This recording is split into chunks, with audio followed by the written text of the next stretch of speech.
We're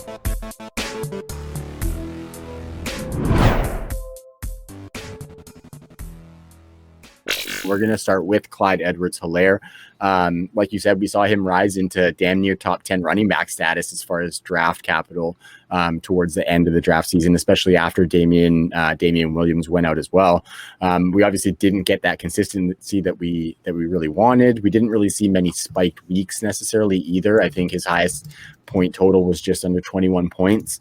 I'm wondering, do you see the running back one upside that people were hoping for from Clyde, or do you think those expectations might be a little bit lofty based on how that Chiefs offense is using him? Yeah, I think one of the things I expected more of was a little bit more passing down work. And,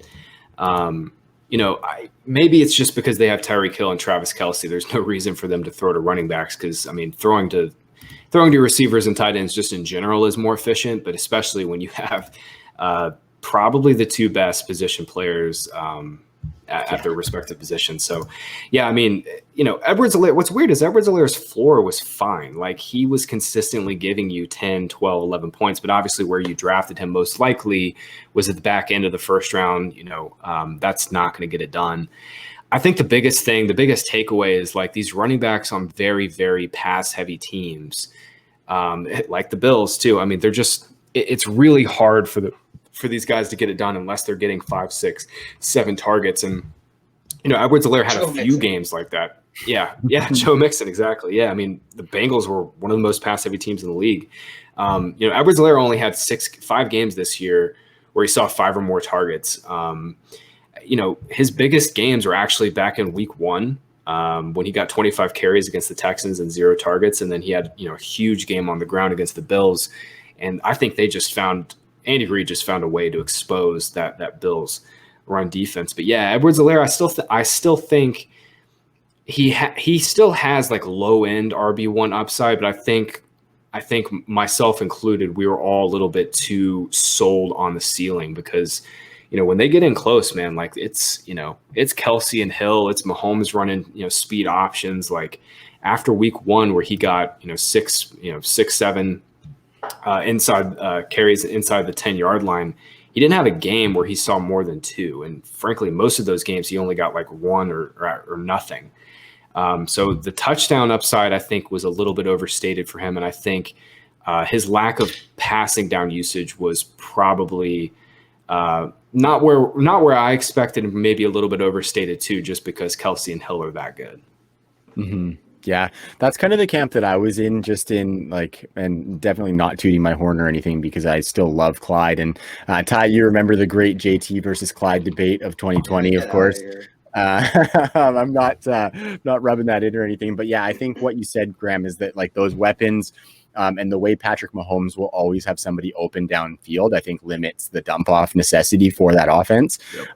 And I was actually surprised to see the carry volume that they were willing to give him when they were giving them those 20 plus games. That was pretty unexpected for me. So, yeah, I think I'm kind of with you in that his upside is probably back end just because of that target volume. I was looking back a little bit, and Andy Reid with the Chiefs, the most targeted running back he's had was Jamal Charles with just over 100 targets in like his second year coaching the team, and that was with Alex Smith. But since then, even Kareem Hunt's big year, I think he only got like 63 targets. So definitely that's where I tempered my expectations a little bit, but I really hope he can reach that because the 180 carries is really a solid floor for him to work with if he can get more than those 55 targets that he got this year. So I think that's really, really well put there. And I'm curious to see where, as far as the dynasty perspective, you would have him among those other running backs. Would you say that he is so you got your JT, your James Robinson, all these guys that we're definitely going to get into a little bit more, but would you say he's more towards like the front of that group of rookies, or would you say he's maybe towards the back of that tier?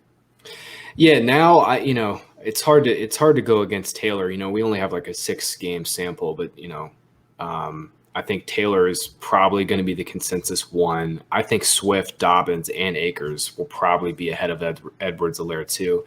I think Edwards-Helaire is right there behind Taylor still. Yeah. This is still a great Chiefs offense, man. And like you said, they had a couple of games this year where Edwards-Helaire was getting, 16, 18, 20 carries.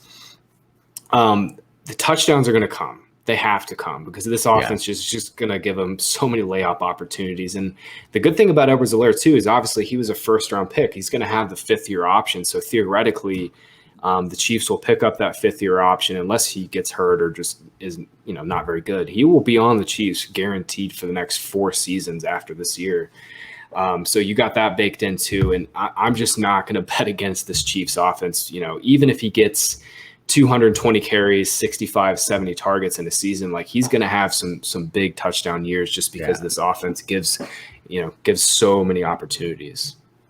Yeah, no, I like that for sure. And like you said, 225 carries and like 70 targets is like, that is a solid running back one volume for sure. So, and he would have gotten there too. I mean, he only played 13 games. Obviously he got hurt late in the year. He missed a game early in the year because of COVID or whatever.